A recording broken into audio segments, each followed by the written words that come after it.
Okay, mane pulling demonstration. This thing is already halfway done. I've of course brushed it all out. You want the mane to be about a hand's length. The longer the better, because obviously it doesn't come back. You take your two fingers like this and you grab the pieces that are longer, leaving behind the desired length. And then you'll take your comb and you'll tease up all the shorter pieces and get them out of the way. You want to get as close to the base of the neck as possible before you cut it. This is just a little cheater tool. If you were using a conventional mane pull, you would wrap the hair around the pole and pull down and pull it from the follicule.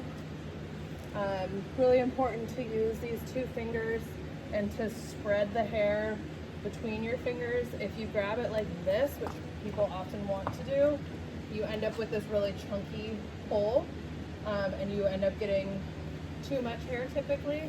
So this allows it to be distributed across the comb, and you get a little groove going. Tease, tease, tease, cut. Tease, tease, tease, cut. As you're grabbing, I recommend grabbing hair from underneath versus on top. Prevents all those flyaways. If you were going to shows where you often braided, you definitely wouldn't want to use this cutting method because you'll end up with a bunch of stray hairs coming out of your braids. But this is a 3-year-old, and I'd rather him have a good experience with the blade versus the pole. Some horses really hate it.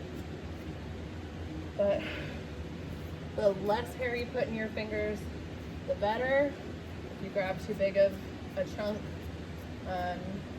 it doesn't cut close to the base of the neck. You end up, and he's got a ton of hair, you end up with manes that stick straight out versus laying flat on their neck. But the other thing is that you want to make sure that you're pulling from the back to the front versus the front to the back.